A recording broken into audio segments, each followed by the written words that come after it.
Hello दोस्तों, veterans नमस्कार। मैं दीवान सिंह।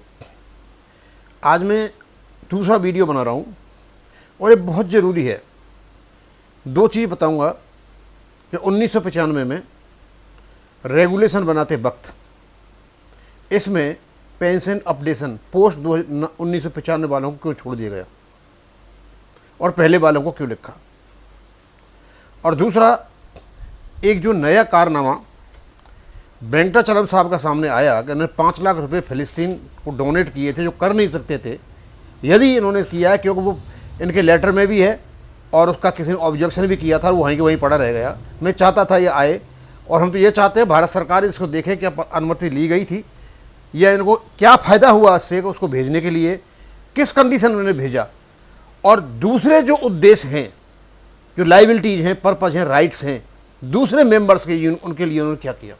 तो सबसे पहले तो बताना चाहूँगा आपको कि हम बार बार कह रहे हैं कि इसमें 1995 में पेंशन अपडेशन 1995 वालों को लिखा नहीं है। मैं ये नहीं कह रहा है नहीं, वो इनहेरेंट है, पहले वालों के लिए लिखा गया है। सबसे पहला तो इनको मौका मिला क्यों कि जब ये बना रहे थे, क्योंकि मैंने किसी का लेख देखा तो उस समय बात ये आई कि भाई जब 1990 के जो आरबीआई के पेंशन रेगुलेशन है वहाँ कोई अपडेशन नहीं लिखा, तुम क्यों डालते हो। एक बात। दूसरा, इनके जो रूल बन रहे थे आरबीआई रेगुलेशन और सीसीएस रूल्स 1972 पर आधारित थे, तो सीसीएस रूल 1972 में कहीं पेंशन अपडेशन लिखा, लेकिन वहाँ पेंशन होता है, इनहेरेंट है। क्लैरिफाई हुआ था ये 2021 में और 2023 में, और आरबीआई का हुआ था 2019 में। तो इनको अच्छा मौका मिल गया कहने का, और जो भी सातिर किस्म के लोग थे उनको सहारा मिल गया कि भाई जब आरबीआई में नहीं है तो तुम क्यों डालते हो, सीसीएस रूल्स में नहीं है जिसके आधार बन रहे हो तुम क्यों डालते हो। ये छोड़ दिया गया। ये अंडरस्टूड था कि ऑलरेडी इसमें है तो कम से कम इन्होंने प्री के लिए डाल दिया, रेट्रोस्पेक्ट भी डाला तो ऑटोमेटिक प्रोस्पेक्टिवली होता है, लेकिन ये न दे, इसलिए इसी चीज़ का फ़ायदा उठा गया कि यहाँ के लिखा ही नहीं है।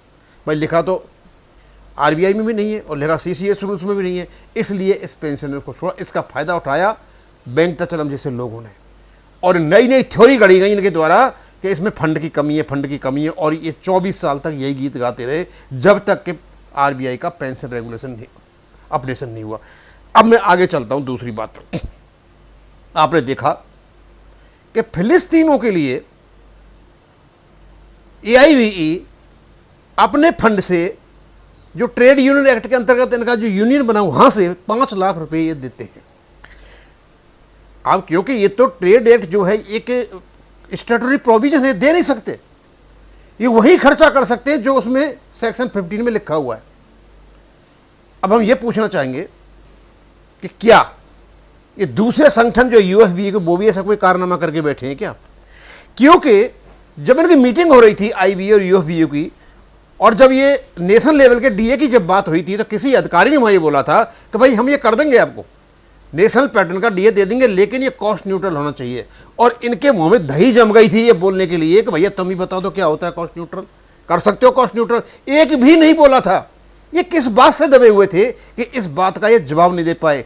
तो एक तो कारण ये निकला कि यदि ये बोलेंगे कुछ न कुछ तो कर रखा है तो इन पर एक्शन होगा, और सरकार यदि इसका संज्ञान लेती है कि किस कारण से दिए, कि हमसे परमिशन ली गई थी, क्या हुआ था, तो ये संज्ञान भी बहुत बड़ा हो जाएगा।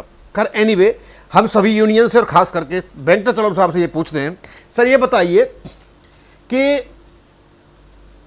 ये तो हो गया यूएफबीयू के सभी घटक दलों अपने खर्चे निम्नलिखित पर बताएं हमें। पहली बात तो ये है, ये ट्रेड यूनियन एक्ट 1926 के अंतर्गत इनका संस्थापना हुई है सभी की। तो पहला तो ये है कि यूनियन या सदस्यों पर होने वाले कोर्ट के खर्च, यानी इस अकाउंट से जो पैसा होता है, जो कोर्ट के खर्चे होते हैं, सदस्यों पे हो या उनके वेलफेयर के लिए हो, कोर्ट के ये खर्चा ये देंगे।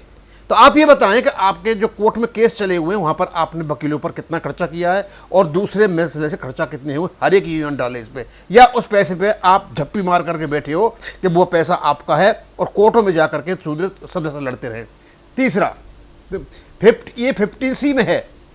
उसके बाद 15F, 15C ट्रेड डिस्प्यूट के कारण सदस्यों को कंपेंसेशन, यदि ट्रेड डिस्प्यूट कोई हुआ है, सदस्यों को नुकसान हुआ है, तो उसका कंपेंसेशन आपसे मिलेगा, आपने कितने लोगों को कंपेंसेशन दिया है।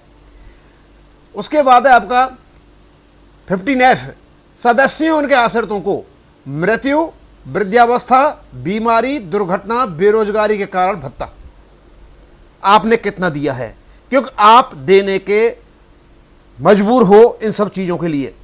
उसके बाद educational, social, religious benefits for members, उसके अलावा एक्सक्लूडिंग एक्सपेंसेज ऑफ फ्यूनरल और religious ceremonies for the disease members और द डिपेंडेंट्स, जितने भी शैक्षणिक, सामाजिक, इवन जो फ्यूनरल के खर्चे होते हैं या उनके लिए कोई सेरेमनी की जाती है, वहाँ भी आपका पैसा जाना चाहिए। आपने आज तक कुछ दिया या नहीं दिया, या केवल फिलिस्तीनी को भेजते रहे। यहाँ तो आपने 5 लाख दे दिए, भाई हमें पता नहीं, हो सकता आप करते हो।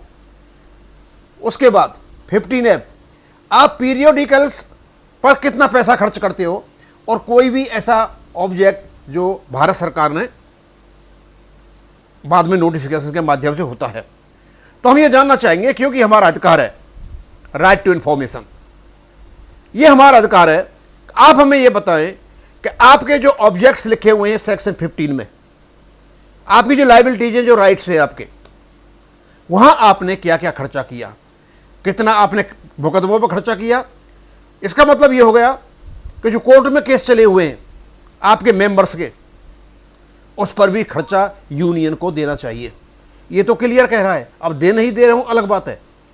आपको क्लियर, आपको ये कह रहा है कि यूनियन के किसी मेंबर ने यदि कोर्ट में केस कर रखा है और सभी मेंबर्स के लिए लाभदायक है, तो आपको उसका खर्चा देना चाहिए। आपने कितने लोगों को फ्यूनरल प्रोसेसन के लिए या जो दहन संस्कार के लिए होता है, उसमें कितना पैसा आपने अब तक दिया, ये सारी चीज़ें जो आपको सेक्शन 15 में दे रखी है, वहाँ कितना दिया है, या केवल अपने फायदों के लिए फिलिस्तीन जैसे संगठनों को आपने पैसा दिया है जो वहाँ दे नहीं सकते।